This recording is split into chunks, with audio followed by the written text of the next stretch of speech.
કરોડો રૂપિયાનું આંધણ કરીને બરાબર 10 વર્ષ પહેલા એટલે કે 20 જુલાઈ 2016 ના રોજ એક દામોદર કુંડની નવી ડિઝાઇન ઉપલબ્ધ કરવામાં આવી। એ વખતના આર્કિટેક્ટ સિવિલ એન્જિનિયર જે કોઈ હોય એને શું ખબર નહીં હોય કે ગિરનાર ઉપર મુશળધાર વરસાદને કારણે દામોદર કુંડમાં પાણીનો પ્રચંડ પ્રવાહ આવે છે, ઘોડાપૂર આવે છે અને આજુબાજુની ઇમારતોને દામોદર કુંડ તહસ નહસ થઈ જાય છે। આમ છતાં 20 જુલાઈ 2016 ના રોજ આ ઘટના બની હતી। અમારી પાસે એના વિડીયોનો સંપૂર્ણ અહેવાલ અમારી પાસે ઉપલબ્ધ છે। એ વખતના મેયર સદગત જીતુભાઈ હીરપરાએ પણ પોતાની વાત રજૂ કરી હતી। આ તમામ અહેવાલ અમે રિવાઇન્ડ સમાચાર। ગિરનારની ગોદમાં રહેલ પવિત્ર દામોદર કુંડ ભારતીય સંસ્કૃતિમાં શાહી સ્નાન તરીકે પ્રસિદ્ધ બની ચૂક્યો છે। અહીં નરસિંહ મહેતાએ પોતાનું પિતાનું શ્રાદ્ધ કર્યું હતું ને મહેતાજી ખુદ અહીંયા સ્નાન કરવા આવતા હતા। દામોદર કુંડના પાણીમાં ગમે તે પ્રકારના અસ્થિઓ ઓગળી જાય છે। આવી ધાર્મિક માન્યતા વચ્ચે રાજ્ય સરકાર દ્વારા દામોદર કુંડનો વિકાસ કરવાની જે કામગીરી આરંભી દેવામાં આવી, આ કામ પૂર્ણ થવાને આરે છે ત્યારે લોકોમાં કચવાટ વ્યાપી ગયો છે।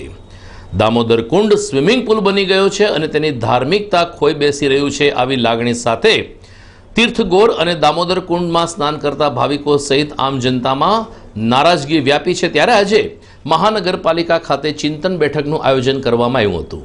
મેયર જીતુભાઈ હીરપરાની અધ્યક્ષતામાં મળેલ આ બેઠકમાં મ્યુનિસિપલ કમિશનર રવિશંકર, ધારાસભ્ય મહેન્દ્રભાઈ મશરૂ, ડેપ્યુટી મેયર દિવાળીબેન પરમાર, પૂર્વ deputy mayor Girishbhai Kotecha, standing chairman Arvindbhai Bhalani તેમજ દામોદર કુંડનું કામ રાખનાર આર્કિટેક્ટ ઓજસભાઈ હિરાણી સહિત અન્ય અધિકારી, નગરસેવકો અને બાંધકામ શાખાના અધિકારીઓ ઉપસ્થિત રહ્યા હતા।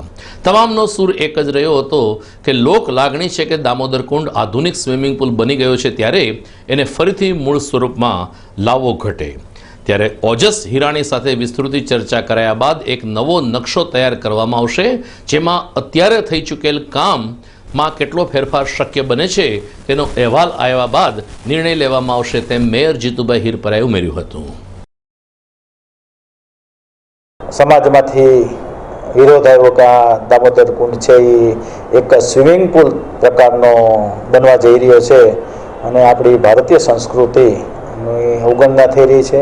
આપણું મૂલ્ય જળવાતું નથી, દામોદર કુંડની ગરિમા જળવાતી નથી। એવા અનેક લોકોની રજૂઆતો ધ્યાનમાં આવી।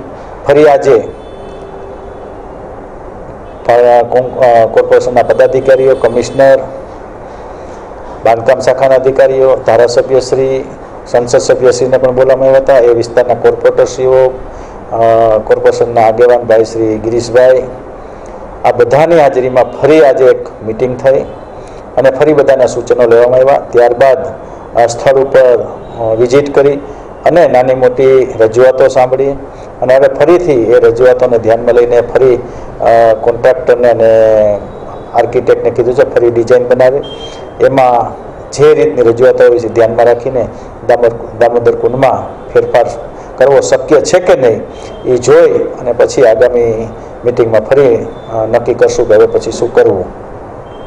સાહેબ, એમાં ચેન્જિંગ લેડીઝ માટે ચેન્જિંગ રૂમની વ્યવસ્થા નથી એવું છે? હા, ચેન્જિંગ રૂમની વ્યવસ્થા હાલ છે નહીં અને જે રૂમો બનાવ્યા હતા એ ત્યાંના સ્થાનિક તીર્થગોરોએ એને 15 રૂમો બનાવ્યા છે। ચેન્જિંગ રૂમની જગ્યાએ એક મંદિર બનાવી દેવામાં આવ્યું છે, એ આજે જોયું અને ભવિષ્યમાં પણ ત્યાં ચેન્જિંગ રૂમ બને એના માટેના વ્યવસ્થા કરીશું। રાજ્ય સરકાર દ્વારા લગભગ 4 કરોડને ખર્ચે દામોદર કુંડનું નવીનીકરણ કરીને પ્રોજેક્ટ શરૂ કરવામાં આવ્યો છે અને અત્યાર સુધીમાં કેટલા કરોડ રૂપિયા વપરાઈ ગયા તેનો કોઈ હિસાબ નથી। પરંતુ હવે જ્યારે ફરીથી આ બાંધકામ તોડી નાખવાની વાત આવી છે અને દામોદર કુંડને મૂળ સ્વરૂપમાં લાવવાની વાત આવી છે ત્યારે આ તમામે તમામ નાણાં એ પ્રજાના પરસેવાના પૈસા છે અને તેનો વ્યય થશે એ પણ નિશ્ચિત છે તેમ લાગી રહ્યું છે। આવી જ સ્થિતિમાં અત્યારે નરસિંહ મહેતાના ચોરાનું કામ પણ અટકી ગયું છે, જ્યાં લગભગ 3 કરોડને ખર્ચે વિકાસ કાર્યો શરૂ કરવામાં આવ્યા છે। છેલ્લા 6 મહિનાથી નરસિંહ મહેતાના ચોરાનું કામકાજ પણ બંધ છે ત્યારે પ્રજાના પૈસાનો સદુપયોગ થાય, યોગ્ય રીતે ઉપયોગ થાય તેવી લાગણી નગરજનોમાં પ્રવર્તી રહી છે।